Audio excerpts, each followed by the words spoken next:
Bismillahi walibni waruhil kudus al-ilahul wahid. Demi nama Bapa, Putra dan Rohul Kudus, ketiganya yang esa. Shalom sahabat yang dikasih oleh Tuhan, berjumpa kembali dengan saya di channel ini. Terima kasih telah mendukung perkembangan channel ini dengan cara subscribe, memberi like, sehingga video dari channel ini direkomendasikan oleh YouTube untuk menjangkau banyak orang.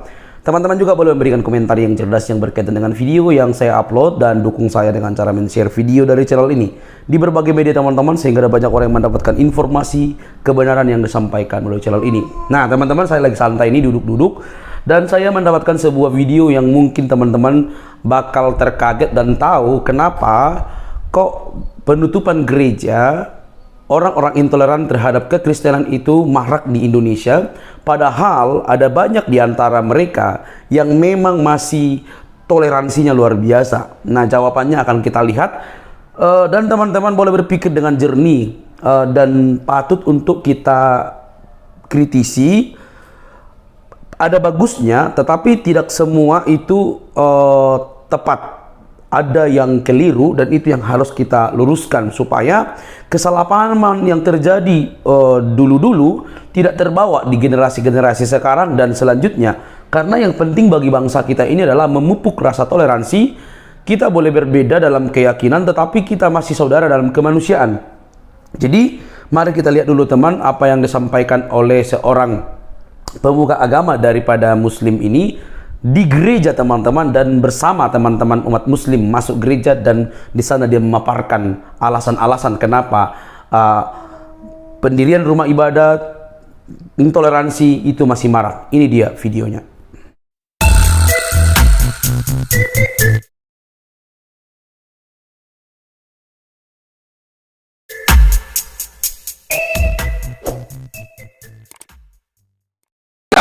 Di Indonesia mewarisi sejarah itu, dan sejarah itu kemudian diwariskan. Dan orang Kristen tidak pernah mau terbuka juga untuk mengatakan itu. Orang Islam akhirnya ya kamu nggak ngomong ya berarti iya. Itu alasan kenapa kami sangat takut ketika ada tiba-tiba muncul gereja di banyak tempat.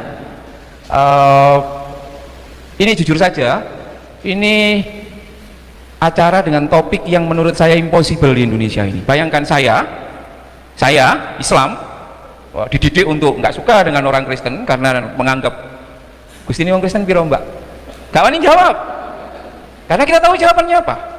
Nah ini saya diundang untuk mengapresiasi sesuatu yang rumit, yang bahkan para pendeta saja juga akan memilih untuk tidak mengambil itu ketika diundang oleh NU dan MUI untuk menjelaskan jane Trinitas itu piye toh Pak, 3 dalam 1, 1 dalam 3 itu piye. Karena takutnya wah ini salah jawab, aku sok dipenggal dan dianggap tidak esa. Nah saya ketika diundang oleh beliaunya ini, aku bilang ini kesukaanku, ini kesukaanku.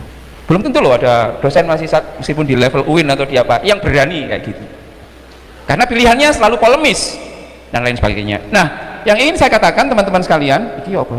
Oh next mas, oh di sini ya. Oke, saya ingin katakan bahwa posisi Yesus di dalam Islam itu dengan nama lain Isa. Saya KTP-nya namanya Muhammad Ansori, tapi kalau jenengan nanya ke sana pundi gerane Pak Muhammad Ansori, nggak akan ada yang tahu. Oh Aan yang rambutnya merah, mereka tahu. Jadi kalau nanya Yesus di ini, mereka pasti gini, tapi kalau Isa Al-Masih, oh ngerti kabeh. Artinya satu orang ya, satu person, tapi namanya banyak. Nah, di kami, Yesus yang nama lain dari Isa Al-Masih itu dinarasikan sebanyak 25 kali di dalam Al-Quran, kalau yang studi Al-Quran. Nggih ngapunten nggih. Nabi saya, Muhammad itu gak sampai 5, gak sampai 10 Mbak. Kayak gitu. Kita nanya saja, misalkan kalau yang diwirid oleh ibu-ibu ini adalah nama suaminya ketimbang nama laki-laki lain, atau dia mewirid nama laki-laki lain lebih banyak dari nama suaminya, orang akan marah kan, loh kok yang kamu wirid ini nama laki-laki lain timbang ini. Yang ingin saya katakan bahwa di dalam kerangka Al-Quran itu sendiri, posisi Yesus itu, Isa itu sangat luar biasa. Nanti akan saya jelaskan kenapa dielu-elukan di dalam Al-Quran, tiba-tiba justru di Indonesia kamilah pengikut Islam ini yang menjadi kelompok yang, tidak semua orang Islam ya Pak Pendeta, tapi kalau lihat data ngerinya gereja yang ditutup misalkan, kemudian kita bisa tahu ini gimana, sama-sama the follower of Jesus dengan cara yang berbeda, kok tiba-tiba ininya berbeda. Nanti akan saya jelaskan. Yang ingin saya katakan adalah bahwa sebenarnya posisi Yesus di dalam Al-Quran loh ya, bukan katanya kiai Pak. Kalau katanya kiai, katanya siapa, bisa berbeda ya, sama-sama, karena kita bisa baca Al-Qurannya, ada terjemahannya. Ini yang saya catat, ini terjemahan. Jadi jangan khawatir Ibu Bapak, we all harusnya secara Alkitabiah, secara Quran itu sebenarnya posisinya sangat clear seperti itu.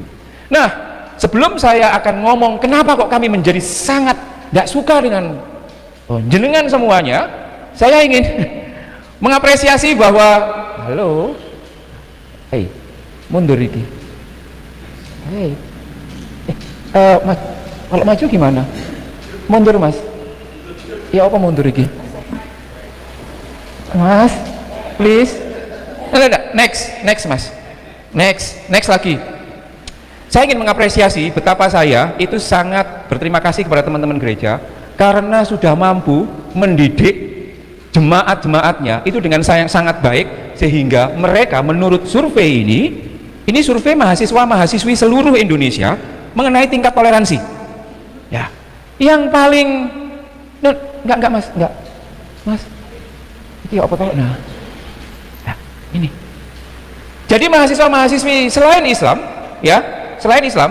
itu tingkat, ketika disurvei itu tingkat toleransinya paling tinggi seluruh Indonesia. Posisinya di sini, yang hijau-hijau ini bukan PKB atau P3 ya, hijau-hijau ya, inilah kayak gitu. Nah, sayangnya kami yang warna merah ini masih sangat intoleran kayak gitu. Artinya apa? Artinya bahwa pendidikan agama Kristen dengan perspektif Trinitarian itu ternyata mampu untuk mendorong warga jemaat ini untuk bisa berkontribusi secara konkret menyangkut soal toleransi.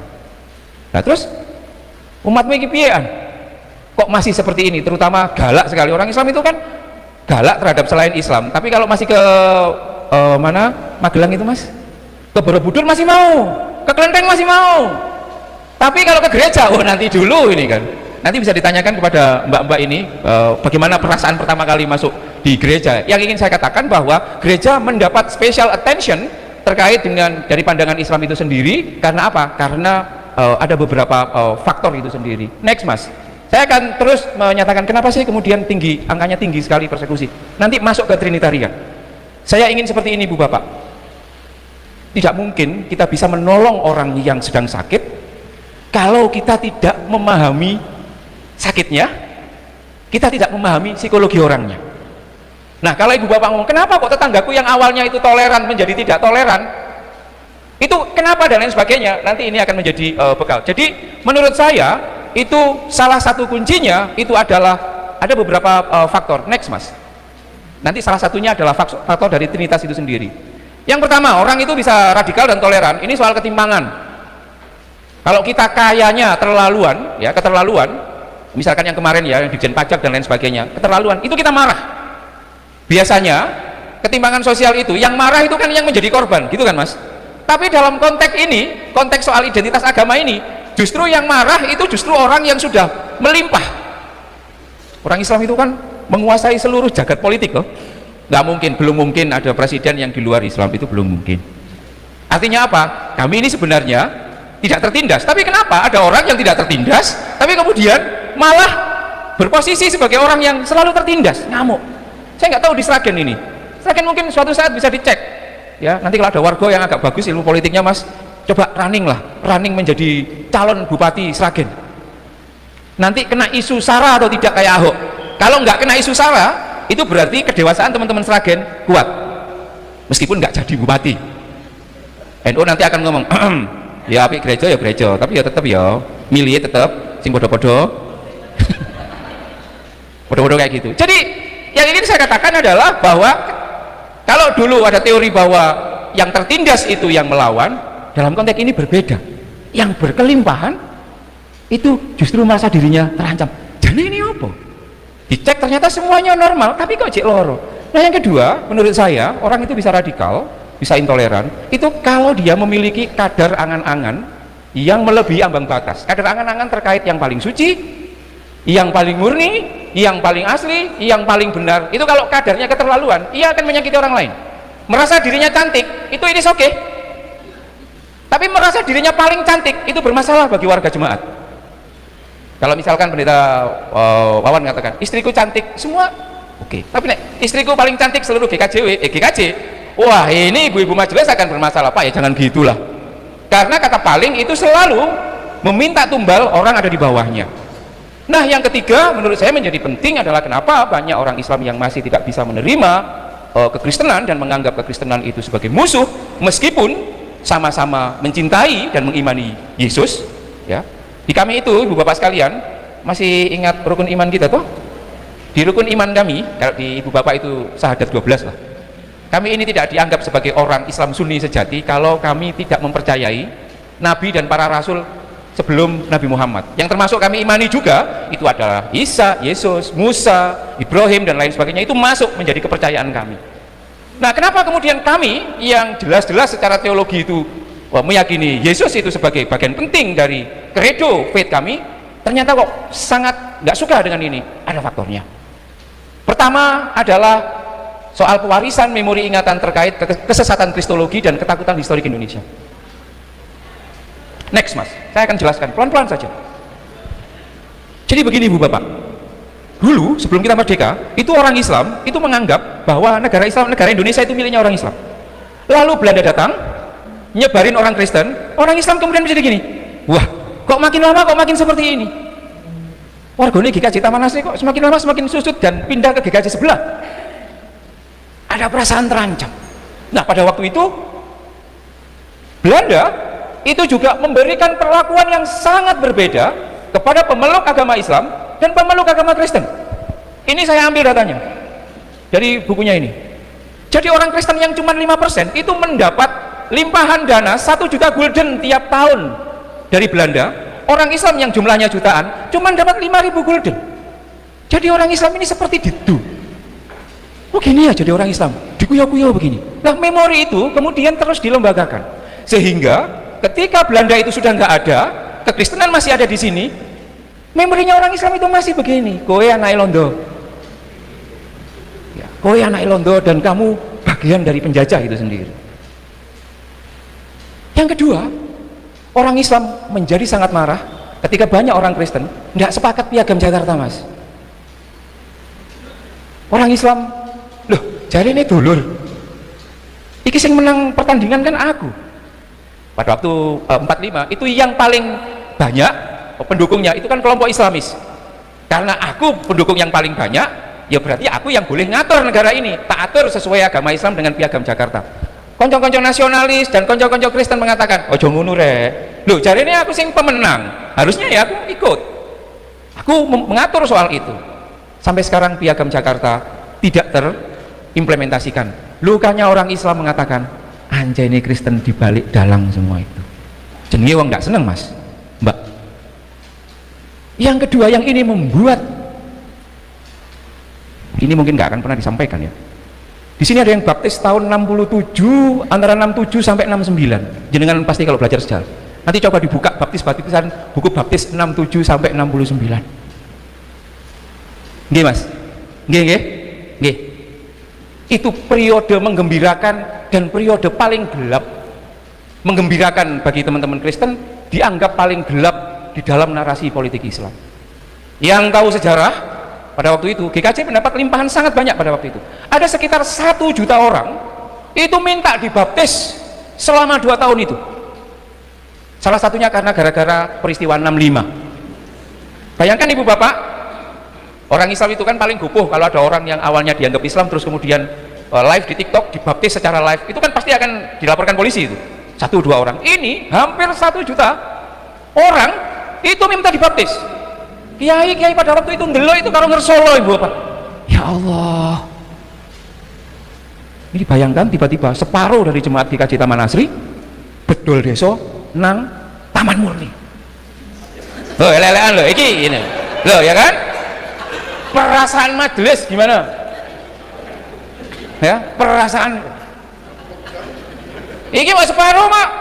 Ini 1 juta. Jadi pada waktu itu seluruh politisi Islam merasa dirinya terluka. Ancen bener sing diomongno Al-Quran bahwa orang-orang Yahudi, akhirnya dia mencari justifikasi. Benar kata di Al-Quran bahwa tidak akan rela, wahai Muhammad, cari pembenaran, tidak akan rela orang walantar doang kal Yahudi wala nasoro hatta tatabi amilatahum. Orang itu kalau marah, kalau yang marah itu pendeta, dia mesti akan cari justifikasinya di Alkitab, Bu, untuk mengatakan bahwa itu adalah benar secara biblikal. Sama dengan itu. Tuh, benar kan yang dikatakan di Al-Baqarah 225 itu? Tidak akan pernah rela, wahai Muhammad, sampai orang Kristen dan Yahudi itu melihat kamu dan umatmu masuk ke agama mereka. Benar itu. Jadi memang orang-orang Kristen yang ada di Indonesia itu musuh dalam selimut. Itu sebabnya orang Kristen, orang Islam sangat takut dengan kristenisasi. Ya toh, Mbak? Oh, jangan dedek gereja lo ya. Ini nanti kalau difoto viral, ini nanti dimarahi sama ketua PCNU. Tapi ini oke. Ini oke. Nah, saya ingin mengatakan bahwa kita di Indonesia mewarisi sejarah itu, dan sejarah itu kemudian diwariskan. Dan orang Kristen tidak pernah mau terbuka juga untuk mengatakan itu. Orang Islam akhirnya ya, kamu nggak ngomong ya berarti iya. Itu alasan kenapa kami sangat takut ketika ada tiba-tiba muncul gereja di banyak tempat. Baik teman-teman yang dikasih oleh Tuhan, kita sudah menyimak dengan baik apa yang disampaikan, dan tentu kita berikan satu pujian bahwa dia jujur menyampaikan apa yang terjadi dan tidak perlu baper. Kalau kalian baper dan panas, sambil dulu minum apa tuh nih, minum dengan segar supaya otak makin waras, berpikir dengan jernih seperti itu ya. Bisa aja melucu. Baik teman-teman, kita kembali ke topik. Apa yang disampaikan oleh pemuka agama Islam ini, dan ini dalam konteks mungkin diskusi lintas iman, tidak membahas Alkitab, bahkan tidak membahas tentang Al-Quran, tetapi membahas problem yang terjadi di bangsa ini ya. Karena gimana pun ceritanya, kita sudah bertetangga, kita sudah bersama-sama di negara ini, harus kita pupuk persaudaraan sekalipun kita dalam keperbedaan. Tafsiran-tafsiran liar mengenai Alkitab, Al-Quran dan lain sebagainya, kita harus bisa meredam itu supaya kita fokus kepada keyakinan kita dan fokus kepada keimanan kita masing-masing. Dan kalaupun ada misalnya yang murtad dan mualaf, yaitu keputusan pribadi, dan yakinlah itu dijaga oleh undang-undang tanpa perlu didiskriminatif, dan harus didukung siapapun yang memilih agama yang diyakininya benar menurutnya, seperti itu. Nah teman-teman, ada beberapa hal yang perlu kita garis bawahi. Saya pikir semua positif yang disampaikan, tetapi yang terpenting adalah Kristen juga tidak perlu baper, dan Muslim apalagi jangan terlalu baper, karena tidak baik baper itu ya. Kita harus meluruskan kesalahpahaman yang mungkin berbau politis dahulu, sehingga itu tertanam di anak cucu sampai detik ini, sehingga ada oknum-oknum tertentu memakai ayat-ayat dan menafsirkan secara liar untuk memperkeruh situasi berbangsa dan bernegara. Nah, apa yang perlu saya kasih tahu? Pertama, teman-teman, saya hanya ngutip dari bagian daripada yang disampaikan oleh pemuka Islam tadi, bahwa pada zaman dahulu memang kekristenan itu datang bersamaan dengan para misionaris ya. Jadi ada sebuah stigma negatif ketika Kristen berkembang di Indonesia, maka disebut agama penjajah. Sebenarnya ini stigma negatif yang disematkan kepada kekristenan. Perlu teman-teman garis bawahi, benar bahwa memang pada waktu itu para penjajah datang ke Indonesia, lalu orang-orang misionaris itu datang dari notabene dari antara mereka atau orang yang bersamaan dengan waktu itu. Nah, di samping menyebarkan keyakinan, penjajah juga sedang berlangsung. Bukan berarti apa yang dilakukan oleh penjajah itu juga yang diajarkan oleh Injil. Itu tidak tepat. Buktinya kalau kita mau tahu teman-teman, misionaris untuk orang Batak yang namanya Nomensen itu banyak merangkul orang-orang Batak yang notabene tidak percaya Tuhan. Akhirnya berdirilah gereja HKBP yang begitu besar dan ada di mana-mana, dan banyak merangkul orang-orang Batak yang notabene tidak percaya Tuhan menjadi percaya Tuhan. Dan HKBP itu benar-benar berdiri untuk bertoleransi dan percaya kepada Tuhan. Jadi tidak semua, makanya saya bilang itu sebuah stigma negatif. Kalau ada teman-teman yang lebih mengetahui, mungkin ada informasi yang lain, silakan tulis di kolom komentar ya. Nah, selanjutnya teman-teman, saya menjadi tertarik lagi untuk memberikan tanggapan karena pemuka agama ini berkata ada sebuah kejadian yang sangat begitu membuat umat muslim marah sehingga pendirian rumah ibadat bahkan tafsiran terhadap Al-Quran pun semakin jadi mengenai bahwa ada di satu daerah murtad atau dibaptis 1 juta orang sekaligus, sehingga itu memancing kemarahan orang-orang pada waktu itu, sehingga hal itulah yang membuat pendirian rumah ibadat dipersulit, dan tafsiran-tafsiran lain lah mengenai ayat-ayat kitab suci itu berlangsung untuk membentengi ketika ada orang untuk memutuskan percaya kepada atau pindah keyakinan teman-teman. Rasa-rasanya sih kita harus luruskan ya, orang memiliki keyakinan tidak serba mutlak kesalahan agama yang ia anut. Misalnya si A pindah ke agama B, bukan berarti ketika si A pindah dari agama A, si B ini yang salah. Enggak. Keputusan untuk meninggalkan keimanannya dan memilih keyakinan yang baru itulah keputusannya sendiri, bukan dibuat-buat. Jadi teman-teman, sekalipun 1 juta itu memberi diri dibaptis, itu merupakan keputusan mereka waktu itu, tak perlu dipolitisasi, tak perlu panas sebenarnya, karena mereka itu memiliki hak dan kewajiban untuk memilih keyakinannya. Seperti itu. Saya juga memikirkan bahwa banyak orang Kristen yang pindah kepada Muslim, kami tidak perlu repot, baper dan segala macam, itu urusannya dia. Walaupun sebenarnya ada konsekuensi dari setiap keputusan yang dia ambil, seperti itu. Tetapi kalau misalnya ada orang pindah keyakinan lalu kita marah, lalu kita melarang rumah ibadat, sampai detik ini kekristenan rumah ibadat itu sulit berdiri, bahkan dilarang, itu sebuah agak-agak berbau polemik politis seperti itu. Jadi teman-teman yang dikasih oleh Tuhan, marilah kita berpikir secara cerdas, tanpa baper, tapi memupuk rasa persaudaraan di tengah-tengah dulu ada masa lalu yang kelam, yang mungkin dipolitisasi, dan akhirnya kita yang tidak mengetahui duduk masalahnya, justru kita terjebak dan akhirnya saling membenci, saling menyalahi, dan saling membuat yang lain dirugikan. Beribadah kepada Tuhan, itu beribadah untuk membangun dirinya dengan Tuhan itu sendiri. Otomatis untuk memperbaiki dirinya. Orang jahat semakin jahat, itu yang harus kita tolong, itu yang harus kita bantu di dalam hal supaya mereka bertobat. Tetapi kalau orang sudah beribadah, berarti mereka sudah memperbaiki diri dan terus membangun diri untuk lebih baik, supaya mereka mengenal Tuhannya dan semoga memperbaharui moralnya, hubungannya dengan Tuhan dan sesama. Jadi teman-teman boleh mengerti itu. Nah, di samping semua itu teman-teman, jikalau ada penyampaian saya yang mungkin kurang tepat, tapi itulah yang saya tahu. Jadi kalau ada informasi dari teman-teman yang lebih lagi, silakan tulis di kolom komentar. Nanti kita akan bahas bersama-sama. Sampai di sini video saya teman-teman. Semoga kita dicerdaskan. Jangan lupa untuk mendukung saya dengan cara subscribe, like, comment, dan share. Sampai ketemu di video selanjutnya. Bye-bye. Mari kita minum es dengan untuk menyegarkan kepala.